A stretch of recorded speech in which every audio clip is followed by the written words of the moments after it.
আমাৰ লিগেল ক্লাষ্টাৰৰ ফালৰ পৰা দুটাকৈ কোৰ্স দিয়া হয় এটা হৈছে প্ৰিলিমছ ক্ৰেশ কোৰ্স যিটো অকল প্ৰিলিমছৰ বাবেহে আমি কৰো আৰু হেতু 6 to 8 মান্থছত কভাৰ হয় আৰু দ্বিতীয়টো হৈছে যে অনলাইন গাইডেন্স প্ৰগ্ৰাম য'ত থাকিব প্ৰিলিমছ মেইনছ আৰু ইন্টাৰভিউ আৰু ইয়াৰ টাৰ্মটো হৈছে 1.5 ইয়াৰ্স 1.5 বছৰ সময়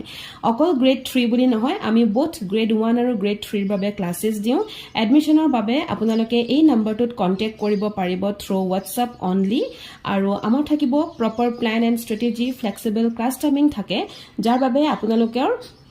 টাইমৰ লগত লৈ কোনো ইস্যু নহয় তাৰ পিছত মক টেষ্ট আৰু আমি পাৰ্সোনাল গাইডেন্সও আপোনালোকক প্ৰভাইড কৰো গ্ৰেড 3 ৰ এডমিশনছৰ বাবে আপোনালোকে কন্টাক্ট কৰাৰ পিছত আপোনালোকে হয়তো ফি ষ্ট্ৰাকচাৰটো আমাক খুধে গতিকে ইয়াতে মই আপোনালোকক ক'ব বিচাৰো যে গ্ৰেড 3 ৰ বাবে আমি লওঁ 1500 rupees per month আৰু গ্ৰেড 1 ৰ বাবে আমি লওঁ 2500 rupees per month গতিকে কোনোবাই যদি এডমিশন